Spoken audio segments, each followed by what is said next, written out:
All right, it's Andy Gresh from New England Nation getting you set for Patriots and Browns. I want to start with the acquisition, the trade of Mohamed Sanu, another Rutgers guy in the building. How will he impact this pass game? Massive, because he can play multiple positions, Yianni. He can play inside, he can play outside, and the other thing that he can do is block. So when you think about what the Patriots like to do in terms of those quick screens, he's a valuable asset to either side of the field, and there's no real tendencies with Mohamed Sanu. Let's remember this too. Sanu's first 4 years in Cincinnati, played with A.J. Green. Last 4 years in Atlanta, played with Julio Jones. This guy has more to give. He's never really been able to showcase it. Yeah, he's always been a number two, so you think he has number one talent? He has number one talent, and the thing that I love about him is that he's got number one guts. Yeah. He's willing to sell out. He's willing to do the little things. He'll run precise routes. I think Brady's going to fall in love with this guy quickly. All right, Patriot fans hoping that's the case. All right, Browns week. This team had so much hype before the season. They come in 2-4 off a bye. We know about Baker Mayfield, Odell Beckham Jr., and the like.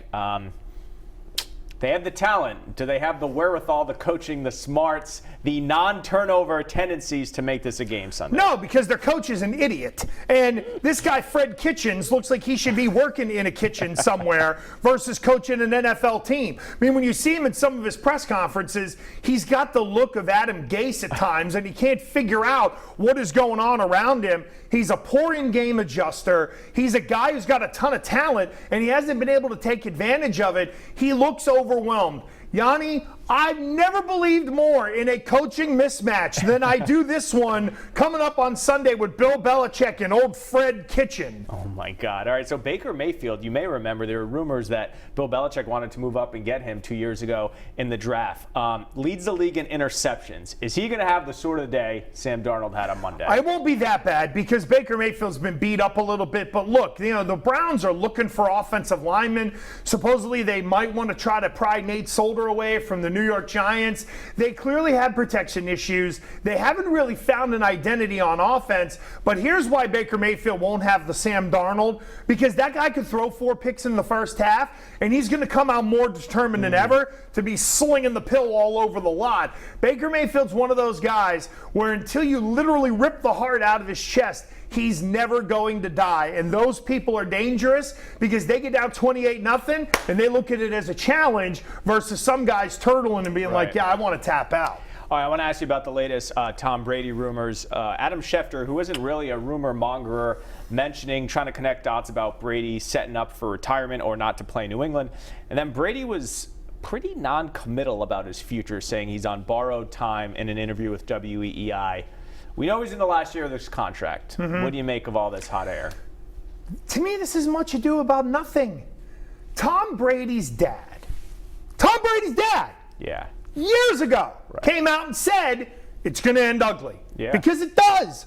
So why are we now sitting here being like, oh my God, he's 42 years old and he's got a wife and they love money and they put a bunch of money in a house and now they want to sell it when they can try to make $10 million on the house, and it's supposed to be about, well, this is going to be an ugly divorce. Bill Belichick drafted someone a couple years ago to replace him, and Brady outlived it. He's 42 years old. He hasn't gotten the Vinny Testaverde rigor mortis or anything like that, but you could see him stiffening up a little bit in the pocket. And again, the guy's dad came out and said, dude, this is probably going to end bad because I know my son and he's going to want to try to play forever. To me, this is all the kind of filler that you talk about when your team is 7-0 and there's nothing sexier going on. I'm not saying it's ridiculous and that it's poppycock, because at some point it is going to come to an end, but let's not sit here and act like we should all be shocked and surprised about what's gone on, considering this narrative has been open for over 5 years. But I think Patriot fans are okay with him retiring a Patriot. They don't want to see him in another uniform. Is that possible? Yeah, I mean, I'm sure it will be, but look, if Bill Belichick decides I need to move on from Tom Brady for the betterment of the organization, and they come to those loggerheads, and Tom Brady says, I want to try to play until I'm 50, it's also the coach's right to say, I don't want a 50-year-old quarterback. But again, it's like the same people who are with Kaepernick, right? Colin Kaepernick's going to be 50 years old. You know what's going to happen on Twitter? Every time there's an opening, people are going to be like, oh, Kaepernick didn't get a job. Well, he's only been out of the league for 15 years. But no, let's just keep going back to the same narrative. It's ridiculous. All right. I hope Andy Gresh is as fiery Sunday on New England Nation. Well, let's hope so. Let's hope it's the right episode. That's right. Andy Gresh coming in. Thanks so much for joining us.